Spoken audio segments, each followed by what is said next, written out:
Good, ladies and gentlemen, good evening and welcome to the Waterstone Election 2020 podcast. I'm your host, editor of the daily blog, Martyn Bradbury, and joining me live from his Waterstone compound in Albany, right-wing libertarian commentator and the only columnist left at the Sunday Star Times, Damien Grant. I actually think that's true. I think you're the last one left. 88 days until the 2020 New Zealand election, and the last polling was the UMR internal poll, which followed the Roy Morgan, TVNZ and TV3 polls, which all showed Labour with an unprecedented lead. But the recent quarantine border fiasco has created questions over how soft that lead for Labour is. Labour on this UMR internal poll, 54%. Will quarantine infringements that don't lead to community spread, is that going to hurt Labour? If there's no community spread, no. They're safe, aren't they? Because you expect the quarantine to find the virus. Right. So, of course, you're going to get the virus in through the border because that's why we have the 14-day quarantine. Yep. If the virus gets out of quarantine, then I think the track and trace programs then have to step in to try and amputate the number of people and get them into quarantine, right? Yes. But there's big question marks over whether or not that check and trace process is rigorous enough to be able to catch people. No, I don't think there's any doubt about that. We know It's not. Yeah. I mean, but here's the problem for the government.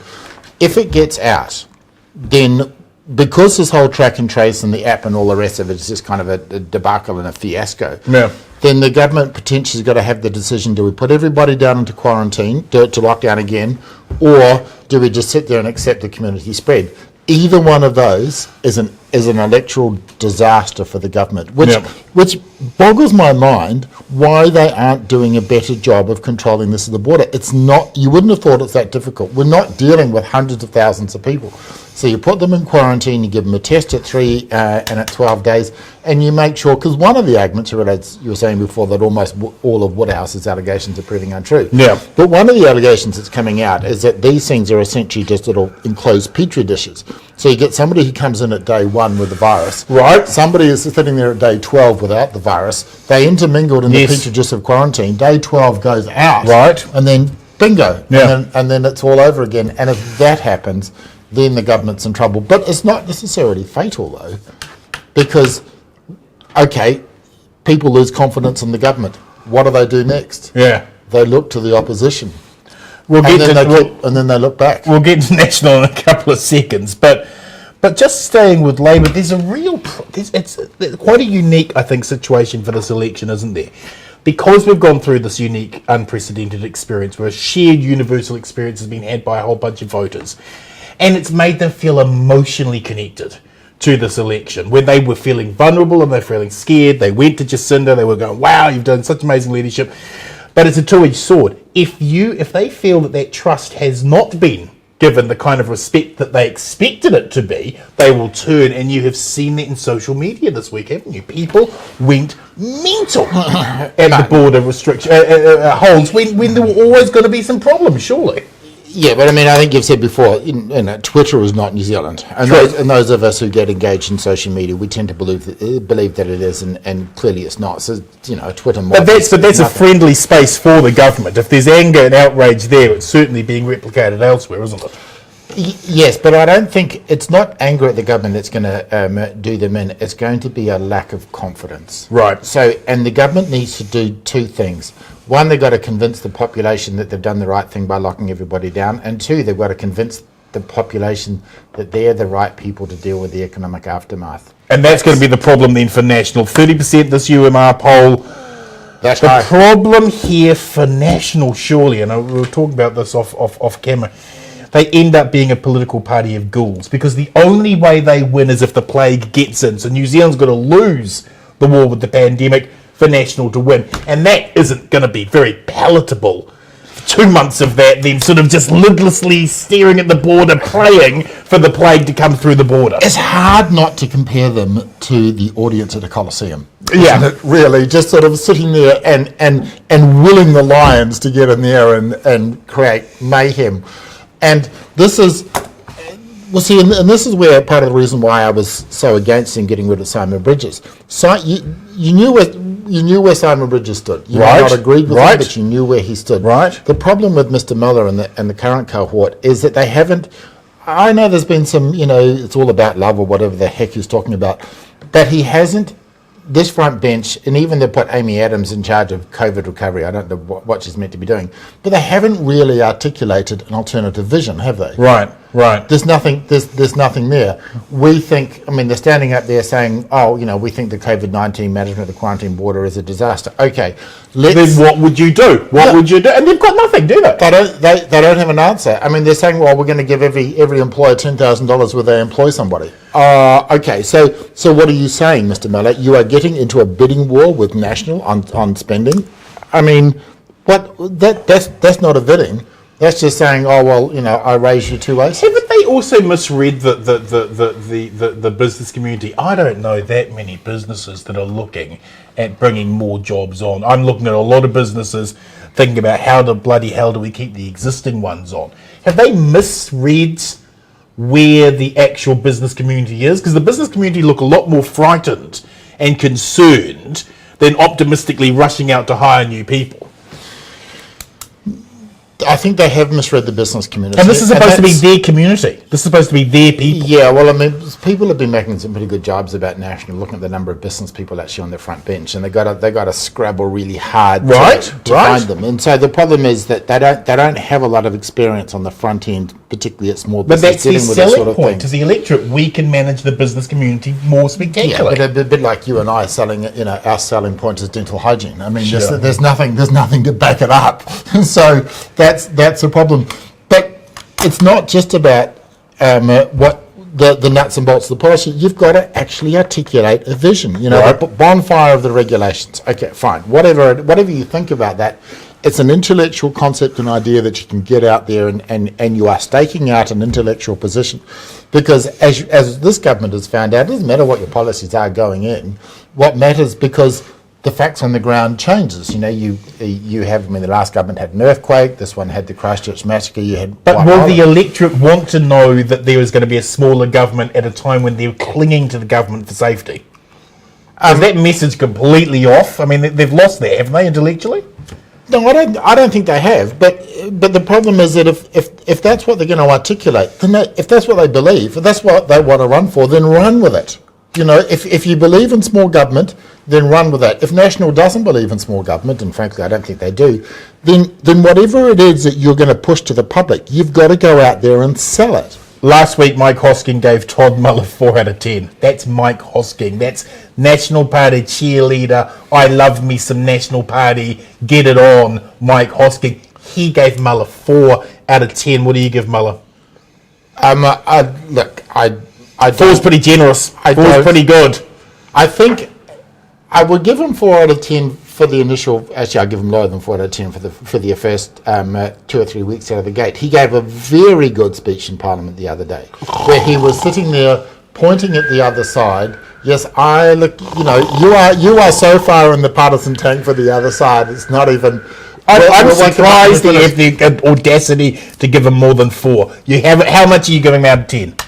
Right, if I was to give him for the last week, since he took over, add it all up. What do you got? In the first 3 weeks, I give him a 3. Oh, but in the last week and a half, I give him a 5 to 6. Oh, you! It's hold on. It's sad to see you turn this way. 5 or 6 is not going to win you the election, right? Because he's up against a prime minister who is hitting it out of the park day after day after day. And even when the quarantine debacle happened, right, she fronted, she took the heat.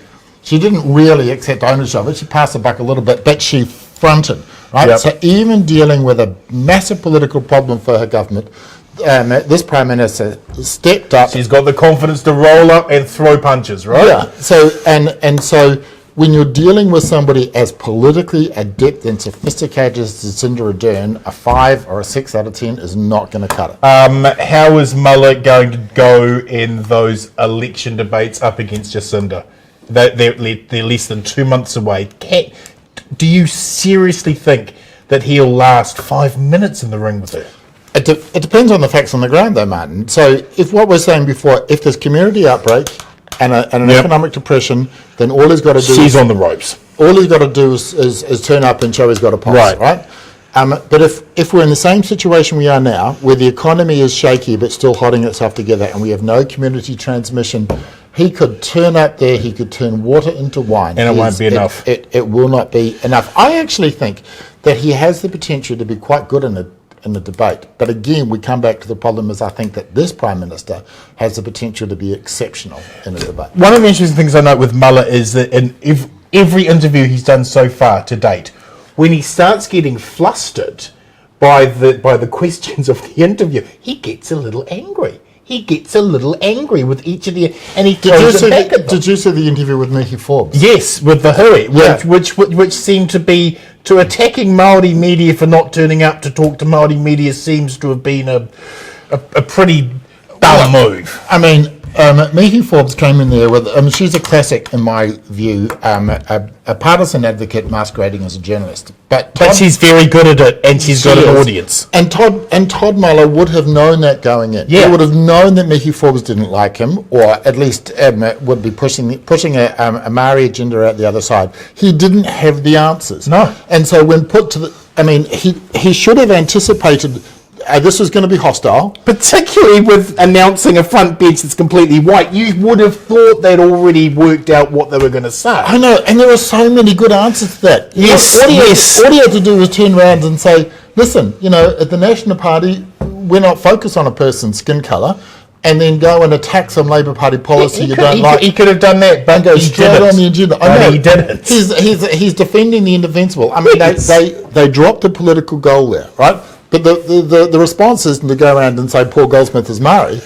The response is to go out there and when I said in one column, they should have gone out there and said something like, we don't look at colour, and then criticise the policy of the Wellington DH. There's 1,000 different ways. There's 1,000 different. The new policy having a Maori health policy, right? Whether you agree with it or not, he should have gone out there and challenged that. But he keeps coming across as on the back foot. And this is now, week 6 of his leadership. And you're thinking, at some point, he either doesn't have the right team around him, or they just actually don't know what the bloody hell they're doing. Pick one. Or they're just maybe they're just resigned to what's happening. I mean, then they should have simply allowed Simon Bridges to have the good grace to go in and take that one for the team, rather than this nonsense of rearranging the deck chairs in a panicked way. Now, New Zealand First, the UMR poll, 5%. They're selling themselves as the social handbrake to Labour. It seems to be working quite well. The porn block and the new regulations and laws on sexual assault, they've both come out on both those issues, stymied it and said, we're the voice of reason. There's enough soft National Party vote there that could get them over 5% for this, isn't there? Did you see Winston coming out there with that woke attack on the woke? Yeah. Playing the same culture war game, but doing it more successfully than National is right now. But part of the reason why he's back is because Todd Muller opened the door. Absolutely. They were gliding at around 2.5 before then. Open the door, and suddenly you might be able to change those dynamics there. So they're 5+. Simon Bridges had his foot on his neck. And then Muller let him off. Winston was gasping in his final death throes. Yeah, he was. And Todd Muller let the foot off the neck. Winston comes up, says thank you, and will give Jacinda another 3 years. Thank you, Todd Muller. So we'd say with New Zealand First is back over 5, because there was a real question mark over them getting over. There's going to be enough stupid National Party voters who think will go with National. No, I don't think they're stupid. If you're a right wing voter and you're thinking, okay, Winston is pushing himself as a block on Labour, then you want Jacinda Ardern to have the choice between Winston Peters and James Shaw and Miss Davidson, Miriam Davidson. So from that perspective, a vote for New Zealand First is smart. Makes technical sense, right? Particularly if you're looking at Todd Muller and thinking, I don't care. So they're back in. New Zealand First over 5%? Oh, look, I hold out hope. Okay, Greens, 4% on this UMR poll. They're going backwards. Maybe the last shot for them is going to be Auckland Central electorate. Go Chloe.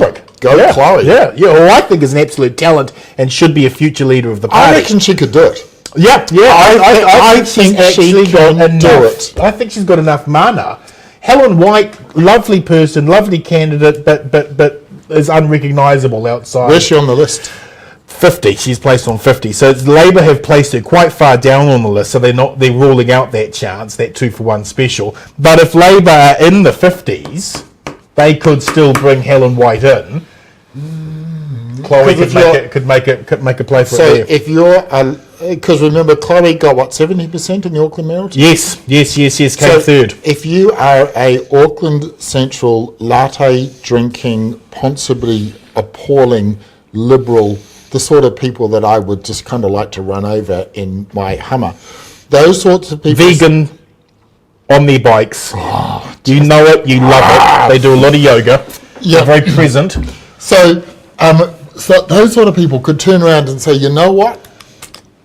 Greens are polling at 4.5%. I like Chloe Swarbrick, right? But also Chloe Swarbrick is on the Conservative end of the Green Party. Yes, she's not the kind of the hard lefty that Davidson is. Yep. So there's a lot of people. I mean, I voted for Chloe in the Auckland mayoral election. Yes. And also, the problem, I think, for Nikki Kay is that being deputy is only highlighting all of her weaknesses, none of her strengths. I mean, having to point to Paul Goldsmith. She was lovely. Pointing to Paul Goldsmith as their Māori representation. Just that's good. That's stuck. That's on her for this election, isn't it? No, people will move on. ACT, UMR didn't include ACT in this poll, and I'm not sure why. And I think it was because conspiracy. Well, because it was an internal poll, and they only released the top 4. They didn't release ACT in that. So who's UMR? That's ACT. Well, the internals for Labour. Right. But ACT. So Labour leaked this. Or did UMR release it? I think because UMR do it for their corporate clients, and one of their corporate clients released it. Okay. But on all of the other polls, we're seeing ACT climbing into the 3%. Now, that surely's got to be because Muller has taken National to a much lovelier, less confrontational, less hard angle. I disagree. And that right wing vote schisming, isn't it? No, you saw Seymour pushing up to 2.5% during the lockdown. Yes, he was tracking. So he went from about 0.5% this time last year. As soon as he got to 1%, became relevant. He got from 1% to after this free speech discussion. Yep. So all of a sudden, soft ACT supporters who'd left ACT because they were irrelevant. So 1% of the population came back. Yep. So I think that's not a reflection on Muller. I think that there is just a natural ACT constituency. It probably tops out at about 7%. And so that's kind of ACT's high watermark, kind of what they got in the Rodney Hyde days. So I think 5% really But to be high. cruising at 3% of doing pretty little and only having one MP, in there is pretty bloody good. The people are going to ACT. It's not just a protest vote this year. Here's the real challenge for ACT. Look, I mean, I'm not a party member, but I'm close enough to some of the people there. The real challenge for ACT is who they put in at 2, 3, and 4. Well, this is what I want to talk to you about, because that party list last time, I mean, we joke about Labour having a talent puddle, but sweet Jesus, that ACT party list. It's a cavalcade of political circus freaks. Surely, even if they do get 5%, it'll just be David Seymour in there on his own. Well, Beth Holbrook, I think is quite impressive. Okay, Beth. Not at the level of David Seymour, but she's a very credible. But she's a solid number 10. She's a solid number 10. Beth? That's unfair. So who are you putting in at 2? Look, I'm close enough to the party, and I know something. I know, and that's why I'm pressing you. Where the hell is it telling? Because this is going to be a unique, once-in-a-lifetime opportunity for ACT to boost its numbers, and you're going to have people who bless, but are number 10s. Okay, so there's what's the woman in Cronjitz? Van Velden? Brooke Van Velden. Yes. A really impressive young candidate, but still very young. She must be in her early 20s. Yep. So she's going for Wellington Central to try to take Prebble's old seat. I think she'll do quite well there because she's quite popular, she's quite personable. But Grant's going to win it, Yeah, I mean, she's not going to take the seat out, obviously. But there's real chance on the party list. So when is the party list going to be decided? I think it's like this weekend. this weekend. I think it's coming out really soon. They sent me an invite to their launch next month, which I thought was sharp. nice. I thought it was lovely. Yeah, but they're going to there's- have to have some big names on that. I mean, there's other people. There's Stephen Berry, who I know reasonably well. Interesting character. Used to be in the Libertarian Party. Yeah. Stephen's lovely. But whether he's ready for prime time, I don't know. He writes for that Cameron Slater hate blog, which really annoys me. Well, yeah, that is a problem. That's a political problem for ACT as well, because I mean, it's just what the heck are they Radioactive. doing? That's right. Well, the other guy is Max Whitehead. Yes. Who is a very credible individual. Yep. Not too sure. Yeah, but part of that problem is that they've been in the wilderness for so long. The talent pool is just stride right up. They're less fish, they're more amphibian now. They're having to evolve. So I mean, I would like to see them reach outside their kind of their. Can we see Jamie White making a return on the party list? I don't think so. I would love to see Jamie White back. He is fantastic. He was a lot of fun. Māori Party did their launch the weekend, very focused on Māori Lives Matter, very focused on that particular zeitgeist that is going on at the moment. Real chance in those two electorates that John and Debbie are both standing in. I think Tamahiri is going to win Tamaki Makaurau. Okay. But I think from a party list perspective, I think we've seen consistently that 80-90% of Māori voters just are not interested in the Māori Party. They, like the rest of New Zealand, sit there and think, I'm socialist, I'm conservative, I'm liberal, whatever it is, and they don't primarily identify as Māori, which frankly I think is one of the fantastic thing about this country. It's why we don't see the racial issues we have in the United States, because your average Māori, if there is such a thing, sits there and he looks at the same political world as everybody else. So I would say that the Māori Party would struggle to get 2%. But they don't need to. If to get an extra one if they win 2 electorate seats, they'll still get one off the party. So that's 3 MPs. I reckon if they get 2 electorate seats, one of them will be an overhang. Because it will be. It'll create an overhang naturally anyway. Because although Māori voters are not particularly interested in the Māori Party, they are quite attracted to some of the candidate, Peter Sharp and so forth. Yes, so they respond to the individuals, not the party. So they could be a dark horse winner on the evening because they could suddenly come out of nowhere with 3 MPs. And when John Tamahiri did the Sean Plunkett show, he is not swinging national. No. He is hard in the tank. Yeah. For this government.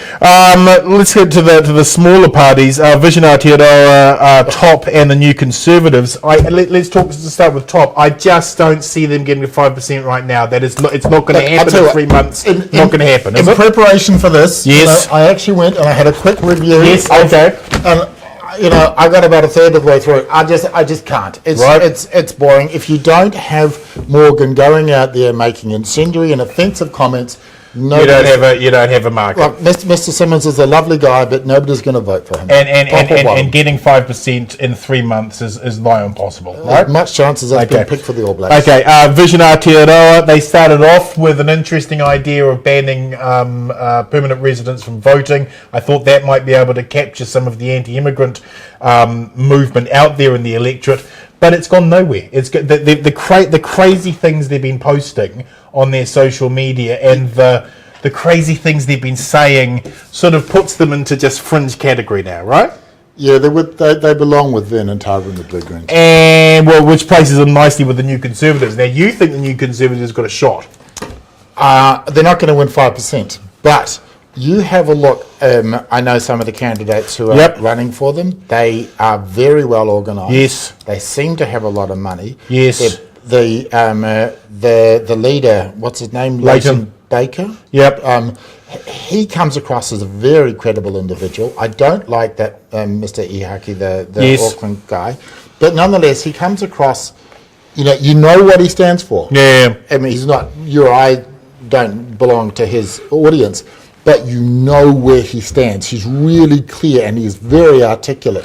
And so you got to remember, Colin Craig got to about 4.4%. That's right. So there is a Christian vote out there. There is a Christian vote, and there's that one unfortunate incident. Yes, he could well have got. Oh, absolutely. But he was able to do that surely because he had a very benign Christianity going into things. You know, no national Yeah, but Leighton didn't even push his Christianity. Yeah, but if you look at New Conservative supporters and advocates online, they're all one tweet away from talking about chemtrails. I mean, they're crazy as snakes, just utterly crazy. And the second you have those people start talking, I mean, it's a bit crazy town, isn't it? They're as crazy as Vision Aotearoa. No, but here's the challenge for National, because I think they are competing with National, not with ACT voters. So your typical ACT voter is not going to go New Conservative and vice versa. So both ACT and New Conservatives are going after National Party voters. They are hitting the sort of issues that Simon Bridges was alluding to. Yes, yeah. But Muller won't do because he doesn't like it. Well, he doesn't understand politics. He doesn't understand. So the New Conservatives, all we can say is thank God, thank the little baby Jesus, they're going to suck up a lot of wasted right-wing vote. Yes. Why is this a good thing? Well, it's because I just like seeing right-wing vote get wasted. You're a horrible person. Our next step, ladies and gentlemen, we'll be looking at the referendum this election and what's the latest and newest polls are telling us. Your predictions for the next round of polls. Labor. Oh my God, I've got to go on the record. You are a horrible individual. I'm going to do this back to you. I know you will. Yeah. Okay, all right. So Labor, I say Labor 51. Okay, National. What are they? 30? I'll give them 34. 34. New Zealand First. 5 on the dot. Greens. 4.5. ACT. 2.5. Māori Party. 1. Okay. And your turn. Labor 50% plus. It'll be 50% plus. You got I said 51. Put a number. 51 plus. 51 plus. National 30. They're not moving. Yep. New Zealand First 6. Wow. Greens 4. Yep. ACT 3. Māori Party. 1.5. What about within the New Conservatives? They're hitting about 1% in the polls. Yeah. I give them 1.5. I suppose maybe there's enough craziness. Yeah, 1.5. Enough people watch this. There's some craziness out there. Oh yeah, there will be. We'll see you next week, ladies and gentlemen. Well, not next week. No, shortly for the Waterstone Election 2020 podcast. Thanks.